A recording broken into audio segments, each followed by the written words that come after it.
wait lang, wag ka muna mag-scroll at syempre, magbibigay mo tayo ng ating word of the day. At sagutin natin ang katanungan na to. Ang sabi dito, which of the following below is considered as the national sport of the Philippines? Yung ating katanungan ay napakasimple at napakaikli lang, pero marami pong nagkakamali dito at marami pong nalilito. Kaya bigyang linaw lang po natin, no? Ang sabi dito, ulitin ko yung katanungan, which of the following below is considered as the national sport of the Philippines? So, alin ba sa baba yung kinukonsidera na national sport ng Pilipinas? Okay, letter A, luksong baka. Letter B, basketball. Letter C, sipak takraw. Letter D, arnes. Yan. So, unahin natin class, siyempre, matik, elimination process tayo kasi after mag-comprehend, eliminate tayo. Now, ikis agad natin yung basketball. Kasi yung basketball class, yung Bravo natin is probably sa Serbia is considered siya as national sport. But sa Amerika kasi is baseball. Pero yung basketball is originated din yan sa Amerika. Na which is, kaya nga yung ating NBA ngayon is halos lahat ng mga magaling manlalaro is from American citizen. Diba? So ayun, ikis na natin yan. Hindi natin pag-uusapan yan. Kasi Pilipinas yung tinutukoy natin dito.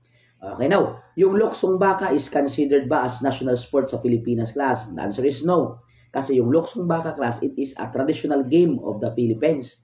Okay, ulitin ko, ang luksong baka is the traditional game of the Philippines which is originated in Bulacan. Yan. Okay? Now, dito na lang tayo sa dalawa, sipak takraw tsaka yung arnis natin. Saan ba sa dalawa yung national sport natin? Okay? Nung una kasi class, yung sipak takraw is considered as national sport ng Pilipinas. Pero, nabago yan. Noong December 11, 2009, through Republic Act 1950 signed by President Gloria Macapagal Arroyo, recognized na po as Philippine National Martial Art and Sport is the arnes. So, ibig sabihin, yung ating pong national martial art is arnes as well as our national sport is also arnes na po. Okay, ulitin po natin, ang Philippine National Sport is arnes na po ha. Recognized po siya noong December 11, 2009 sa pamamagitan po ng Republic Act 1950 na sign naman po ni President Gloria Macapagal Arroyo. Okay, so the correct answer dyan is Delta po, arnes. Noon po isipak takraw, pero ngayon is arnes na. So sana nakatulong sa inyo at nakapagbigay po ng linaw.